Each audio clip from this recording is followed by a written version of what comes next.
Eh bien, bonjour à tous. Ici le bûcheron du cinéma pour la septième illusion et je suis pas tout seul, je suis en compagnie de Joe. Comment vas-tu? Bah, ça va très bien et toi? Bah ça va, ça va. Du coup, bah, moi en tout cas, je vous parle en direct du festival d'Amiens, lol.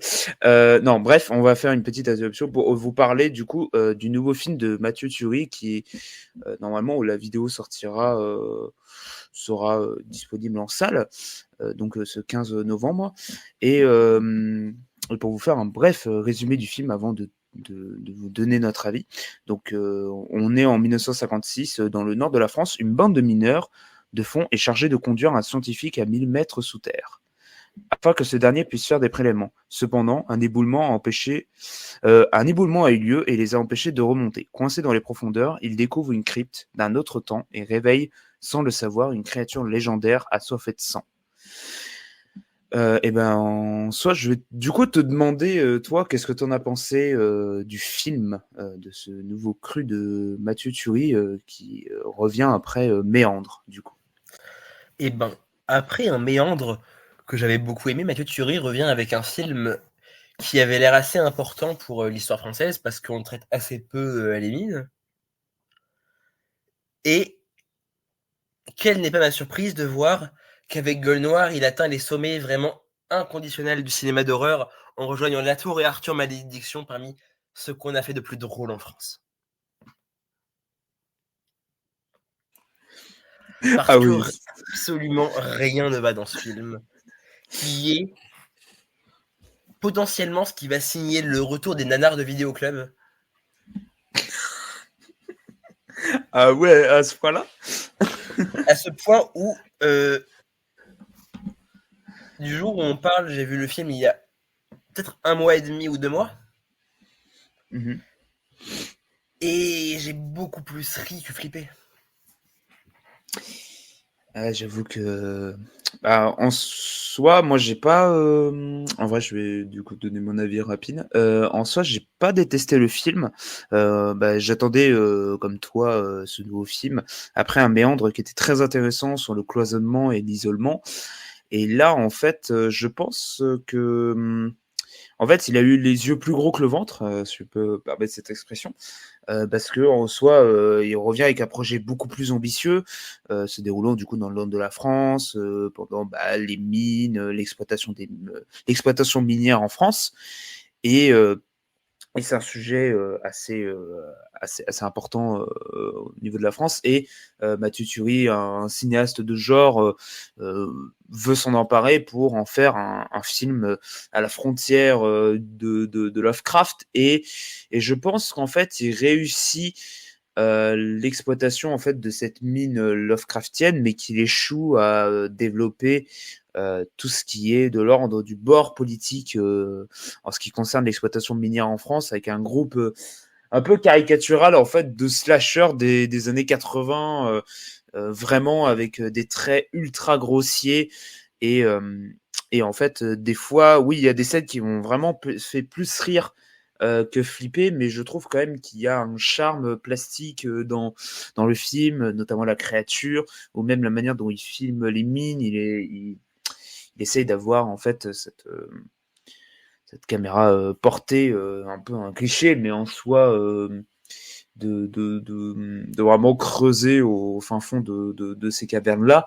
Et, euh, et c'est un film auquel je jette pas tout, mais qui est compliqué sur pas mal de bords, notamment, je pense, en fait, tout ce qui concerne, en tout cas, l'exploitation minière, en tout cas, je pense qu'on est un peu d'accord là-dessus, quoi.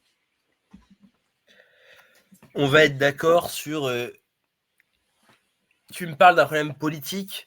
Bah, on sait que bah, c'est assez étrange parce que on relie plus quasiment les mines à l'esprit communiste dans tout ce qu'on voit de manière dont Zola l'a dépeint.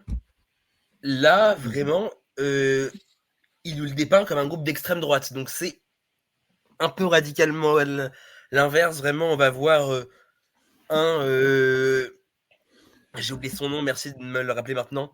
Bruno Sanchez qui va jouer Euh, Santini, qui est un ouais. immigré italien, mais qui a la particularité d'être gay. Et vraiment, et une autre personne, non.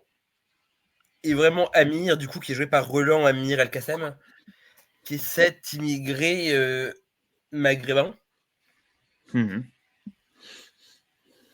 Et je sais pas s'il veut faire un parallèle avec l'extrême droite en nous parlant de Zemmour et de Philippot, qui sont vraiment un maghrébin et un gay, qui votent visiblement tous les deux extrême droite, mais c'est assez raté. J'avoue que, bah, en soi, en tout cas, la France a toujours été un pays plus ancré à gauche hein, dans le domaine communiste, mais j'avoue qu'en fait, c'est assez particulier d'avoir en fait mis en fait une bande de mineurs littéralement fachos et en fait genre parce qu'en fait ils vont beaucoup faire de vannes sur le fait que c'est un immigré, que c'est machin et en plus avec la lourdeur de l'écriture qui aide pas non plus à sauver les meubles là-dessus. Et en plus, en fait, le problème, c'est d'avoir mêlé ça à un film de genre, même si ça aurait pu le faire, mais je trouve qu'en fait, il s'emboîte le pas là-dessus et en fait, il finit par trébucher sur des clichés, alors qu'en soi, il s'attarde vraiment là-dessus, en fait.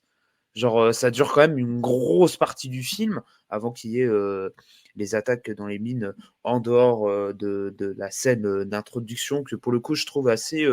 Il y a quelque chose d'assez mystique, d'assez comment de l'ordre en fait de l'inexplicable Lovecraftienne quoi et ça marche. Et je trouve que l'intro, moi en tout cas, m'est resté en tête. Et après, toute cette partie-là me fascine pas parce que vraiment, c'est des clichés sur pattes et en plus assez insupportables. Et en plus, le jeu des acteurs n'aime pas non plus parce que je trouve qu'ils s'en sortent pas très bien, quoi. Ça, c'est un peu galère, mais voilà, quoi. Mais par contre, l'autre partie, on va pas être totalement d'accord. Je trouve que la partie horreur, il y a quand même des choses à sauver dedans. Et du coup, je te demande. Ben, avant de réagir par rapport à la partie horreur, je vais réagir du coup par rapport à ce que tu as dit.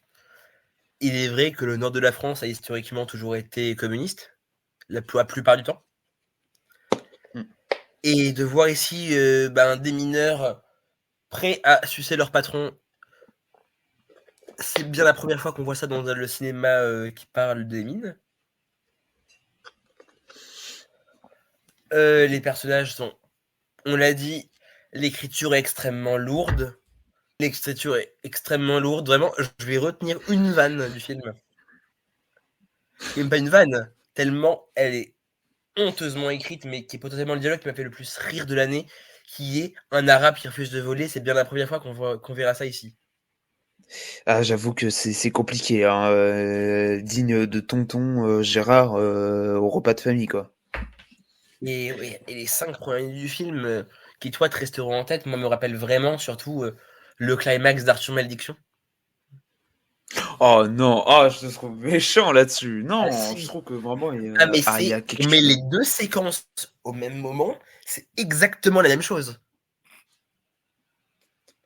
Ah oui, dans leur déroulé, en vrai là-dessus, ouais, mais bon, de l'un côté, t'as un film qui est super mal éclairé, et de l'autre, je trouve que vraiment, quand même, Mais les deux sont Gueule super Noire mal s'en sort. éclairés. C'est pas en mettant des filtres jaunes et des lumières oranges que le film va être beau. Mais je sais pas, mais en tout cas, je trouve qu'il y a quelque chose d'assez crade dans ces mines qui marche plutôt bien pour moi, je trouve. Ah, le Là-dessus, problème, c'est que je l'image, trouve elle que est, j'aime elle ça est crade. sale. Bah, Je tu ne trouves trouve jamais ça ça crade, juste. je trouve ça trop propre. Ah, je sais pas, mais bah, en tout cas, je sais pas, il y a quand même quelque chose qui, je sais pas, est fait de l'ordre en fait d'une image un peu saccadée, un peu tremblante, un peu tournée sur le vif aussi. Presque des fois, on est un peu dans le fan footage. Et ça rappellera d'ailleurs Catacombe, qui est un très mauvais film, mais, mais en tout cas, je sais pas. Je trouve quand même qu'il y a quelque chose en fait de l'ordre de ces mines en fait qu'elles sont presque mystiques. En fait, je trouve que ça marche plutôt bien là-dessus. Mais après, en fait, en fait, c'est de basculer de l'un à l'autre. Je trouve qu'en fait, ça se mêle pas vraiment très bien et en fait, ça n'a même quasiment aucun. je trouve qu'il y a pas vraiment de connexion à part le fait que justement les personnages sont cupides, mais montrer des mineurs déjà comme étant des cupides et que justement ce sont eux-mêmes qui vont se retrouver dans la gueule du loup. C'est un peu. C'est pour ça en fait je disais que c'était un groupe de slashers des années 80 parce que c'est vraiment en fait c'est eux-mêmes qui vont provoquer. En tout cas une partie qui vont provoquer ce qui va leur arriver. Par contre les meurtres je les trouve assez crado et assez cracra là-dessus. En tout cas j'aime beaucoup le côté gore qui en ressort, quoi. Et ben là où tu parles vraiment d'un côté crado, vraiment, j'en ressens absolument rien. Je ressens même pas la puissance de ces mines ni cet enfermement qui avait réussi à me bloquer dans Méandre. J'ai l'impression vraiment que Mathieu Turi tourne dans un décor fait en cire. Qui est En là. cire carrément. Ah mais carrément, c'est ce truc jaune, orangé, dégueulasse. J'ai l'impression vraiment que c'est de la cire qu'on pourrait quasiment gratter pour retirer. Justement, cette image qui est jaune, qui est sale, qui est l'ordre de la cire, justement, de la cire de bougie, je trouve que ça marche plutôt bien dans l'idée de cloisonnement et même tout l'acte final avec ces catacombes où on voit en fait littéralement en fait une espèce d'antre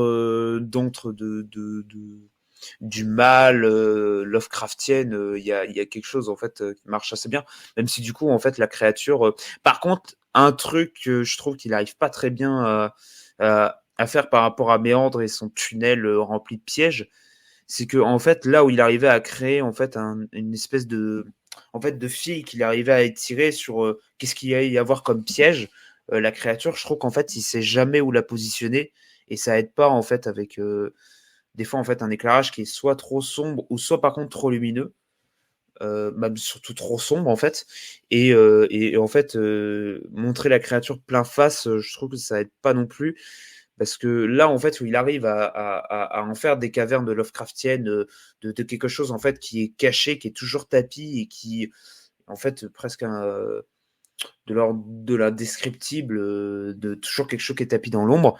Cette créature elle-même par contre est pas vraiment tapis dans l'ombre, alors qu'en soi il aurait pu juste le garder pour le climax en fait.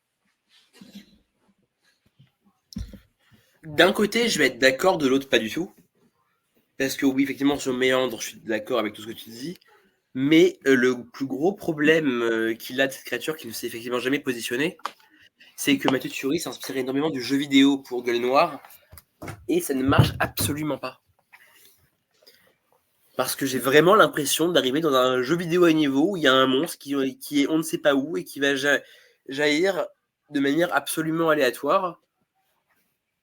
On dirait Alien Et j'ai Isolation. même l'impression que Mathieu Turi ne sait pas du tout où est le positionner à l'écriture.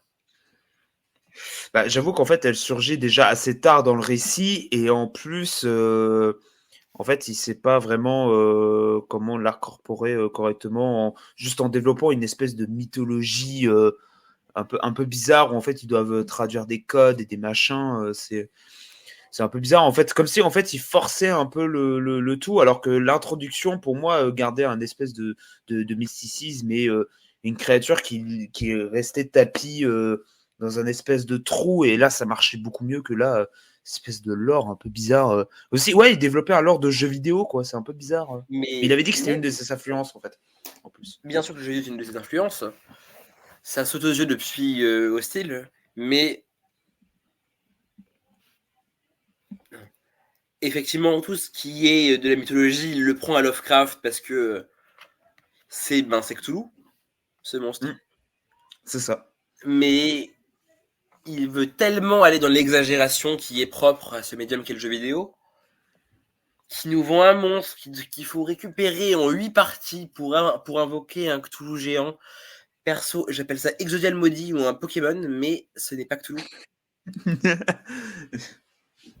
Ah, j'avoue qu'en vrai, il y a un petit truc un peu Exodia. Même d'ailleurs, en plus, il a une espèce de squelette. Et en plus, il est assis sur un trône. Mais c'est littéralement Exodia en plus. Oui, c'est ça. En plus, il C'est ressemble vraiment le vraiment à trône Exodia. d'Exodia avec un Cthulhu façon Yu-Gi-Oh! J'avoue qu'en vrai, c'est un peu vrai. Et sauf que là-dessus, en fait, c'est vraiment dommage parce qu'en fait, il loupe complètement le coche en fait de sa créature. Qu'en soi, en plus, elle a pas un mauvais design, elle a pas du Ah tout. si!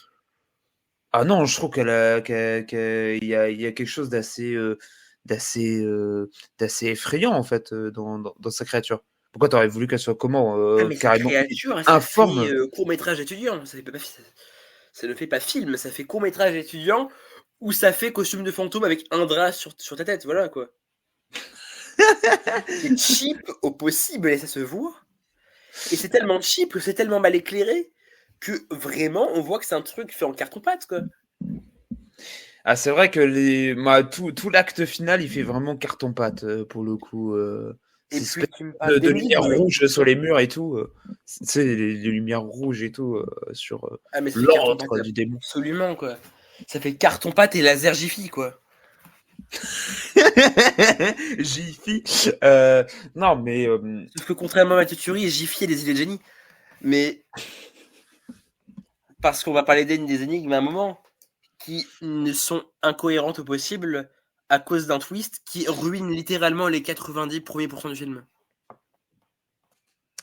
ah oui, ah oui, complètement. Là-dessus, je trouve qu'en fait, il essaie d'instaurer un lore qui, en fait, il peut contourner comme il le souhaite. Juste pour faire avancer ses personnages parce que ah merde il faut bien qu'ils avancent et puis machin et puis en plus il se sert du personnage qui est bully pour justement faire traduire les trucs c'est Même je sais pas. pas il y a quelque chose de très maladroit quoi là-dedans. Est-ce qu'on ouvre une partie spoiler? Ouais vas-y je t'en prie on va. Le fait que je regarde d'éviter que Jean-Luc Anglade qui joue Berthier, Mm. qui est du coup cet archéologue et professeur et spécialiste du Maroc, ne parle pas arabe alors qu'il décrit littéralement qu'il déchiffre tous les codex. Il utilise vraiment son arabe qu'il lit de gauche, il lit l'arabe de gauche à droite, il Oui. réussit tous les pièges et une fois qu'il meurt, ben spoiler, l'arabe se lit de droite à gauche. Ben comment t'as réussi à lire tous les panneaux du coup? Ah oui, ça vraiment là-dessus, c'est un twist qui marche absolument pas parce que vraiment par une erreur toute bête et vraiment idiote de script en fait. C'est là pour le coup, c'est vraiment en plus c'est vraiment une erreur. Bah c'est non en fait en soi j'ai quasiment rien à rajouter. En vrai là-dessus t'as complètement raison. C'est juste de ah bah tu vois il fallait le faire mourir parce que c'est tu vois c'est quand même le connard qui se laisse tuer par la créature parce que il est fasciné tel tel un Igor ou j'en sais rien mais en tout cas quelque chose de l'ordre de la fascination tu sais en plus du cliché du savant fou qui en plus ne sait même pas lire les propres trucs dont justement en fait on le dit dès le début du film qu'il les a étudiés et qui machin il se fait avoir bêtement juste en lisant pas correctement la langue arabe quoi c'est assez et je sais pas en fait son script je trouve que vraiment le film est très mal écrit même s'il y a une dimension Lovecraftienne qui me plaît dans le film avec les grottes et tout et la manière dont il filme mais en tout cas dans son script il arrive ni à injecter justement en fait toute la dimension politique et même avec des espèces de lore qu'il essaye de créer genre en lisant des phrases sur les murs ça en plus ça fait très jeu vidéo ça aussi on lit le bouquin ah ça dit machin et en plus il se contredit lui-même quoi. Ah mais effectivement. Il arrive tellement à se contredire une fois mort que franchement, il aurait pu arrêter son film là, Mathieu Thury. Parce que c'est même, il s'inspire tellement du jeu vidéo pour nous montrer chaque objet sur lequel il faut cliquer tout le film. Donc, il nique la suspension d'incrédulité parce qu'il nous montre littéralement ce qu'il faut penser. Plus Oui il arrêter surligne son film tout pour te autant. laisser la fin en DLC, franchement, non merci. Ah oui, la fin où ça s'arrête brutalement sur l'explosion de la mine et puis basta. Mais vraiment, il y a par contre un problème de même dans le film, en fait, la manière dont, je sais pas si t'as ressenti ça, mais des fois la manière dont les séquences s'enchaînaient et même il y a une espèce en fait de rythme qui marche pas du tout dans le film, notamment la créature qui apparaît trop tard et justement cette fin en fait brusque où juste ça se termine sur une explosion, puis paf générique, vraiment dans la salle j'étais en mode mais quoi c'est vraiment ça se termine juste comme ça quoi. Vraiment le mec il fait une coupure nette parce que je sais pas quoi faire en fait. Comme si en fait il s'est perdu avec ses ambitions. Il s'est perdu avec Il ses s'est ambitions. perdu avec son mission et c'est tellement pas quoi faire qu'il s'inspire du cinéma américain. Ah, pour ces personnages, c'est complètement des personnages de slasher, hein, complètement. Hein. On l'a clairement dit, c'est du slasher américain. Mais dans un film bien français, j'ai même pas français, j'ai franchouillard. Ah, c'est vrai que ah là-dessus, en plus, je trouve qu'en fait, incorporer la condition de l'exploitation minière, en soi, il en fait quasiment que dalle, à part justement la cupidité, c'est tout ce qu'il en fait, quoi. Vraiment, c'est pas. Je dis pas non plus que voilà, mais il y avait quand même de la nuance à apporter là-dessus et de machin. Mais est-ce que pour toi, bah, moi c'est la question que je me pose en fait. Est-ce que les deux auraient pu fonctionner ensemble en fait? Parce que Clairement. là, vraiment, c'est une question que je me pose. Hein. Bah, pour moi, clairement pas. C'est deux trucs qui sont antithétiques complètement en fait. Pour moi, si vous voulez voir un film sur des mines, regardez Germinal. Ah, ça là-dessus, Ou oui, la en version tout avec cas, Renault. ouais.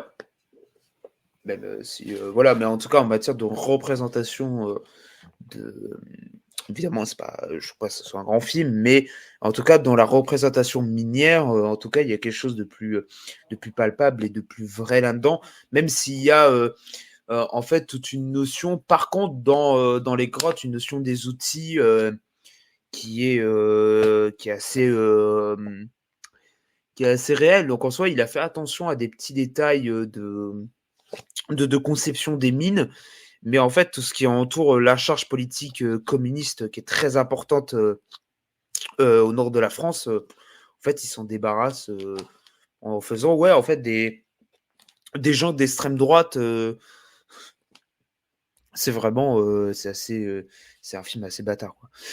En tout cas, bah, je pense que ouais, si tu as d'autres points à développer sur Gueule Noire. Non, je vais être assez d'accord avec toi, c'est un film assez bâtard qui ment ouvertement sur la condition de ses personnages parce qu'il y a notamment une séquence que j'ai au travers de la gorge encore, c'est quand Suri nous montre que le coup du grisou n'est pas si grave que ça. Dès son intro. Ah oui, ouais, ça là-dessus, ouais, c'est. On ne rappellera jamais assez qu'il y a eu énormément de morts à cause de cet accident de mine, qui nous montre comme, ben c'est pas grave parce qu'il meurt pas à cause de ça, en fait il le règle très vite mais il meurt à cause de la créature. Si seulement la créature avait un intérêt métaphorique pour faire passer un message politique dans son film, ça aurait été intéressant. Mais c'est juste pour nous faire un Lovecraft slash jeu vidéo, c'est inintéressant au possible. Bah, en fait, je me demande même, en fait, si la dimension Lovecraftienne aurait pu être ancrée directement dans ces personnages eux-mêmes, en fait, tu sais, une espèce d'ambiguïté, et du coup, d'y injecter, en fait, une dimension politique beaucoup plus palpable là-dedans, quoi, que vraiment, qu'en faire, ouais, en fait, un espèce de parcours de jeu vidéo où, en soi, où par contre, je garde quand même l'idée qu'il y a il y a une notion en fait un peu crado des corps, même si par contre bah, les effets en tout cas de peur marchent pas très très bien, contrairement à Méandre comme je l'ai dit, parce qu'en fait il n'arrive pas à étirer bien l'élastique, mais il arrive quand même à en tirer une plasticité justement des corps qui sont déchiquetés et du coup de ces mines que je trouve quand même assez belles même malgré leur côté carton-pâte dans le climax. Mais en tout cas c'est un film un peu bâtard qui est le pied entre deux, ouais, vraiment il est bloqué entre deux chaises quoi. Bah on va être complètement d'accord là-dessus. Donc voilà, si moi j'ai en tout cas j'ai rien d'autre à ajouter, Moi non plus, vraiment, j'avais rien d'autre à ajouter. et ben en tout cas Je pense qu'on va en faire la conclusion. En tout cas, c'est un film que, bah voilà, comme on a dit, qui est bâtard, qui n'arrive pas, en fait, qui n'arrive pas à gérer ces deux idées en même temps. Et surtout, en fait, un Mathieu Turi que on sent un peu perdu, en fait, et passé, en fait, à la trappe, en fait, d'un truc qui aurait pu être, je pense, vraiment beaucoup plus imposant et beaucoup plus chargé, d'où dépassant ses ambitions qu'il avait déjà développées dans Méandre. Et c'est un film que moi je trouve très mitigé. Et voilà quoi. Ben, si j'irais pas, il y aurait une mitigée parce que vraiment, je ne trouve quasiment rien de bon dans ce film-là, vraiment. Je regrette le Mathieu Turi méandre et j'espère qu'il reviendra.